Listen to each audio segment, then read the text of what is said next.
You need a budget. That's the first thing. You need to set a realistic budget. Before you even start looking at cars, you need to figure out how much you can actually spend. And I mean actually spend. Not how much you want to spend, not how much you think you can spend, how much you actually can spend.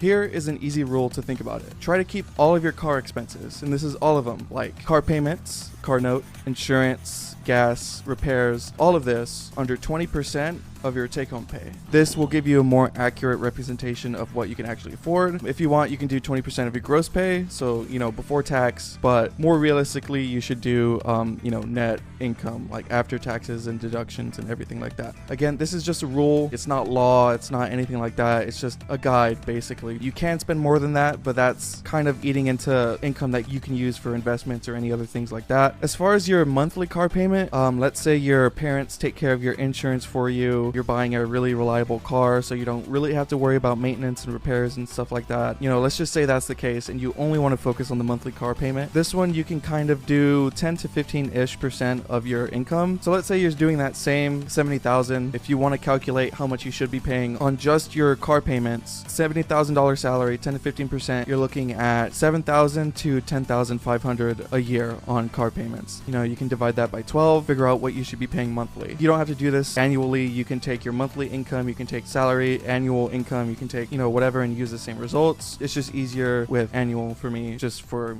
illustrative purposes. Why is any of this important? Cars cost more than the price tag. In addition to dealer markups and hardly ever getting MSRP for anything ever, you have to pay for gas, insurance, sometimes repairs. So you need to make sure that you account for all of that.